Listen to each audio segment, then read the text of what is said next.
네, 오늘 이렇게 용인 프리미엄 아울렛에 나왔는데 이상님, 네. 요즘에 그 아울렛이라는 그 분위기가 네. 롯데 아울렛, 신세계 프리미엄 아울렛 네. 예, 그런 대형 브랜드를 제외하고 네. 이렇게 그냥 일반적인 그냥 개인 아울렛 점포가 있는 네. 예, 이런 건물들은 분위기가 썩 좋진 않죠. 그렇죠. 이제 아시다시피 이렇게 일반 개인들한테 분양한 아울렛 같은 경우 지금 경매 물건도 많이 나와 있고 공실이 쏟아지고 있는데 네. 그 이유가 보통 이런 아울렛은 이제 차량을 타고 이동하기 용이하도록 IC 근처나 대로변 근처에 입점하는 네. 경우가 많은데 그렇게 도로변 근처에 입점을 하면 이 상가를 이용해줄 배우 세대 그리고 동선도 마땅치 않고요. 예. 그러다 보니까 자연스럽게 이제 공실로 이어지는 경우가 많이 있습니다. 요즘에 그러니까 그 상권에 대한 분위기도 안 좋은데 예를 들어서 제가 말씀드린 뭐 롯데나 신세계는 우리가 목적성을 가지고 아예 찾아가는데 네. 반면 이런 개인 아울렛은 찾아갈 이유가 딱히 좀 없다는 겁니다. 근데 그럼에도 불구하고 용인 프리미엄 아울렛은 좀 상당히 특별합니다. 지나가면서 봐도 공실 자체가 눈에 안 보여요. 네. 이렇게 육안으로만 봐도 이 차량 통행량이 상당히 많고 이 아울렛을 둘러싸고 있는 배우 세대 자체가 상당합니다. 네, 맞습니다. 그래서 개인 아울렛인데도 불구하고 공실이 없는 편이다. 그 점포 중에서 지금 뒤에 보이는 이 다이소가 경매로 나온 적이 있었습니다. 네. 예, 마침 우리가 지나가다가 이 다이소가 경매로 다 종결된 그런 사건인데요. 다시 한번 우리가 좀 복귀를 해보기 위해서 지금 이 자리에 오게 됐습니다. 네. 그 현장에 가까이 가서 다이소를 한번 분석해 보도록 하겠습니다. 네. 예, 한번 들어가 보시죠. 이상님, 근데 예. 지금 이 임차되어 있는 그 다이소가 예. 우리 경매 목적물 한 칸만 쓰는 게 아니고 네. 그 옆에 호실, 또 그 옆에 호실, 그러니까 총 한 5개의 호실을 가벽을 다 터서 하나로 이제 통으로 쓰고 있어요. 그런 경우에 우리 그 딱 목적물만 낙찰받았을 때 그때 낙찰자 관점에서 뭔가 위험성이나 그 단점 같은 게 좀 있을까요? 지금 제가 바로 생각나는 단점은 네. 일단 매수인이 그러니까 낙찰자죠. 네. 낙찰자가 목적물에 잔금을 납부하려면 네. 요 대출을 보통 저희가 많이 받잖아요. 상가 같은 경우는. 네. 근데 이제 이렇게 경계벽이 없이 오픈 상가로 되어 있는 경우에는 은행에서 정확한 경계선을 측정을 할 수가 없고 네. 그리고 그렇게 되면 이 목적물의 정확한 면적을 감정 평가를 할 수 없기 때문에 예. 은행 입장에서는 좀 리스크가 있다. 음. 그래서 좀 대출에 제한이 생기는 부분들이 많이 있습니다.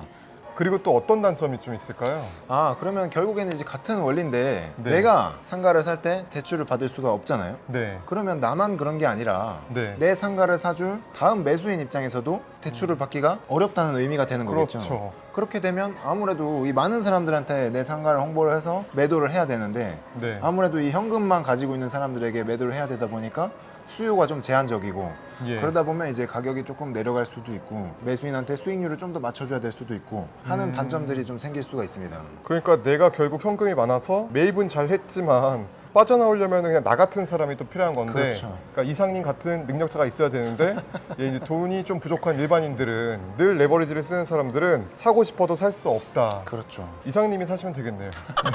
우리가 그렇게 이제 구분이 정확하게 되어 있지 않는 상가들은 네. 예, 그런 위험성을 좀 잘 체크해야 되는데 마침 지금 생각해 보니까 저희가 한 2년 전인가 이 미금역에 있는 상가를 잘 낙찰 받았는데 아. 팔지를 좀 못했잖아요. 맞습니다. 굉장히 좀 곤혹스러웠는데 근데 그때 중개를 이제 맡아주셨는데 네. 수요가 없었던 겁니까? 아니면은 뭐 이런 문제가 있었던 겁니까?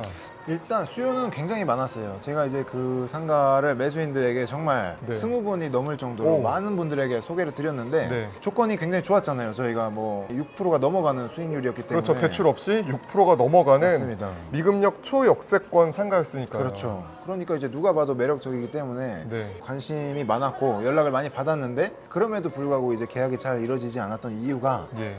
이 매수인들이 대출을 못 받으니까 금액만큼 전부 다 현금으로 지불을 해야 되잖아요. 예. 그러다 보니까 아무래도 이게 조건은 좋은데 쉽사리 네. 이 달려들 수가 없었던 거죠. 그때 그래도 결국은 거래를 성사시켜 주셨죠?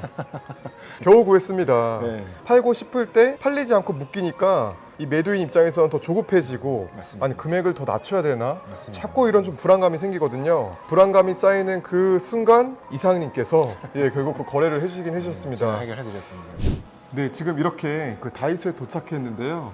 마침 저 벽면에 배치도가 있어서 예, 우리 그 경매 목적물 위치를 한번 설명드리겠습니다. 지금 82호 한 구자가 이제 그 경매로 나왔던 건데 지금 이 전체를 다이소가 쓰고 있습니다. 근데 저번에 보니까 많은 사람들이 딱 와서 배치도 보고 82 이렇게 현장을 딱 보면은 뒤에서 세 번째니까 저 뒤에서 세 번째인가?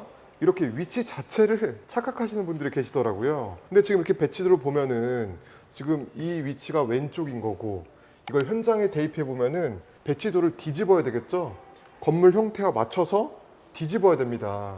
따라서 뒤에 있는 게 아니고 앞에서 세 번째 칸에 있는 겁니다. 따라서 이렇게 지금 현장을 보시면은 다이소 출입구가 있고 옆에 칸 저기가 이제 그 경매로 나왔던 목적물입니다. 그러니까 마치 롤케이크 있으면은 세 번째 그 빵을 그냥 딱 단절시켰다. 이 중요한 포인트입니다. 근데 롤케이크를 순차적으로 먹을 때 반드시 지나가야 되는 그런 그 위치에 있기 때문에 소위 이제 알박기가 될 수 있죠. 그렇죠. 낙찰자는 공실에 대한 그런 걱정이나 위험성은 없는 겁니다. 이 다이소 하니까 제가 갑자기 좀 생각난 그런 에피소드가 있는데요. 제 친구들이 유부남이 되게 많은데 이제 일찍 결혼한 친구들은 초등학생들 자녀들을 이제 두고 있어요. 소중한 딸 아이 2명이었는데 자꾸 이제 아빠한테 뭐 선물 사달라고 좀 뭐 좀 사달라고 하니까 왜냐면 엄마는 늘 안 된다고 하잖아요. 그렇죠. 근데 아빠가 이제 퇴근하고 오니까 아빠한테 막 자꾸 사달라고 하니까 제 친구가 어떤 아이디어를 냈냐면 알았어 너가 원하는 거 10개 사줄게 10개. 저학년들은 일단 그 숫자에 대해서 뭔가 이제 호기심이 생기잖아요. 내일 아빠 따라오면은 10개 아무거나 다 사줄게 하고 다이소를 데려간 겁니다. 애들은 그 화폐의 가치에 대해서 모르니까 저기서 원하는 걸 10개 집었는데 계산대에서 아빠가 계산했을 때 한 2만 원도 안 나왔다고 하더라고요. 다이소 여러분들도 그렇게 활용하시길 바라겠습니다. 그렇게 다이소가 보통 굉장히 커서 그 안에 없는 것들이 없습니다. 그렇죠. 그러니까 지금 우리 목적물처럼 여러 개의 호실을 임차해서 통으로 이렇게 쓰고 있다는 거죠. 그렇죠. 그 정보지를 보시면 누군가가 단독으로 낙찰을 받았습니다. 위험성이 크게 없겠다 뭐 그런 자신감으로 받은 것 같은데 단독이라는 게 조금 아쉬운 부분입니다. 맞습니다. 내가 좀 조급하지 않게 한번 좀 쉬었다가 한 템포 쉬었다가 그 다음에 들어가면은 뭔가 더 가성비 좋게 뭐 경쟁력 있는 금액으로 뭔가 수익률을 올릴 수 있는데 조금 아쉬운 그런 금액으로 이렇게 좀 낙찰을 받았어요. 기존 이제 그 다이소가 세입자겠죠? 그 세입자가 월 70만 원 정도로 월세를 내고 있는데 낙찰자는 단독으로 약 한 2억 8천에 받았으니까 단순히 대출 없이 수익률을 계산해 보면 3%.